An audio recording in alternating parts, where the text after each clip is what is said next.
വാഹനം ആക്സിഡൻ്റ് ഉണ്ടായാൽ നമ്മൾ ശ്രദ്ധിക്കേണ്ട കാര്യങ്ങൾ എന്തെല്ലാമാണ്? ഞാൻ സന്തോഷ് കണ്ണോത്ര, 30 വർഷമായിട്ട് കോട്ടയത്ത് ഇൻഷുറൻസ് സർവറായിട്ട് വർക്ക് ചെയ്യുകയാണ്.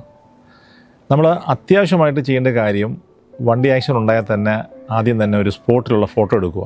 2 വണ്ടി തമ്മിൽ ഇടിച്ചേക്കുന്നെങ്കിൽ അത് കിടക്കുന്ന വ്യക്തമായിട്ടൊരു 2-3 ഫോട്ടോസ് എടുക്കുക. ഈ ഫോട്ടോസ് എടുക്കുന്നതുകൊണ്ടുള്ള ഗുണമെന്ന് വെച്ചാൽ നമ്മൾ ക്ലെയിം ചെയ്യാൻ നമുക്ക് സപ്പോർട്ടായിരിക്കും.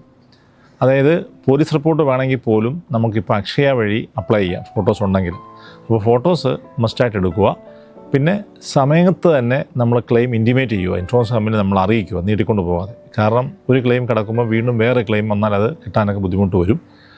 പിന്നെ നമ്മൾ ഇൻഷുറൻസ് എടുക്കുമ്പോൾ നമ്മൾ കഴിയുന്നു ബമ്പർ ടു ബമ്പർ ഇൻഷുറൻസ് കിട്ടുന്നിടത്തോളം കാലം 5 വർഷം വരെ കിട്ടുന്നതുണ്ട്, ചില കമ്പനിക്ക് 7 വർഷം വരെ കിട്ടുന്നതുണ്ട്. കഴിയുന്നു ബമ്പർ ടു ബമ്പർ ഇൻഷുറൻസ് എടുക്കാൻ കിട്ടുന്ന കാലയളവിൽ അത് എടുക്കുക. പിന്നെ നമ്മൾ ഇൻഷുറൻസ് നമ്മുടെ പേരിലോട്ട് മാറിക്കഴിഞ്ഞാൽ, വണ്ടി ഒന്ന് മാറിക്കഴിഞ്ഞാൽ നമ്മുടെ പേരിലോട്ട് ഇൻഷുറൻസ് കമ്പനിയുടെ പേര് മാറിയെന്നുള്ള ശ്രദ്ധിക്കുക. അതുപോലെ തന്നെ പുതിയ വാഹനം എടുക്കുമ്പോൾ ആദ്യത്തെ 1 വർഷം മാത്രമേ ഉള്ളൂ ഫുൾ കവർ ഇൻഷുറൻസ് ഉള്ളൂ. അതിനുശേഷം വരുന്ന അത് തേർഡ് പാർട്ടിയാണ്. അത് സമയത്ത് ഫുൾ കവറാക്കാൻ ശ്രമിക്കണം, അല്ലെങ്കിൽ മറന്നുപോയാൽ നമ്മുടെ ഇൻഷുറൻസ് നമുക്കില്ലാതെ നഷ്ടപ്പെടും. അപ്പോൾ ഒത്തിരി കാര്യങ്ങൾ ഉണ്ട്, ഞാൻ ജസ്റ്റ് കുറച്ച് കാര്യങ്ങൾ മാത്രം പറഞ്ഞതേ ഉള്ളൂ. Thank you.